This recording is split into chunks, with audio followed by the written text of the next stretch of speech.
Minta kangkung sikit. Oi, ambil lah Tan. Aku kat dapur ni ha. Aduh, letih nak mencari seikat kangkung pun. Dah tak pasal-pasal akak dah pakai lawak-lawak. Kena masuk parit.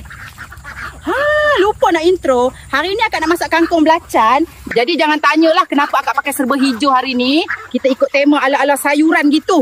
Ya Allah, rambut ni pun tak bagi kerjasama langsung. Cukuplah kok banyak ni. Akak 3 beranak je pun nak makan ya komeh. Bagi akak basuh-basuh dulu bagi bersih. Takut ada pacat. Tunggu Sat. Baiklah, pertama sekali kita sianglah dulu kangkung ni Daimeh. Ada orang suka potong-potong je, tapi akak suka petik dengan jari je. Macam ni. Lepas tu kita tumbuk cabai dengan bawang merah. Kalau suka pedas, boleh letak banyak sikit. Lepas tu masukkan belacan. Ni rahsia utama dia. Tak ada ni tak jadi kau meh. Orang sekarang nak senang blend je. Tapi akak ni pula wanita-wanita purba. Faham-faham leh. Bila dah lumat ni boleh tumis. Akak lupa nak bagi tahu. Tadi akak tumbuk sekali dengan ikan bilis. Cuma tak sempat rakam. Maklumlah komen, akak hanyalah wanita yang lemah. Akak tak lari dari kehilapan.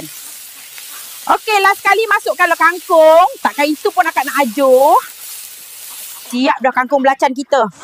Tan, udah lah tu main handphone. Kamu kerja sekolah dah siap ke belum? Pergi panggil bapak kamu. Makan ni ha.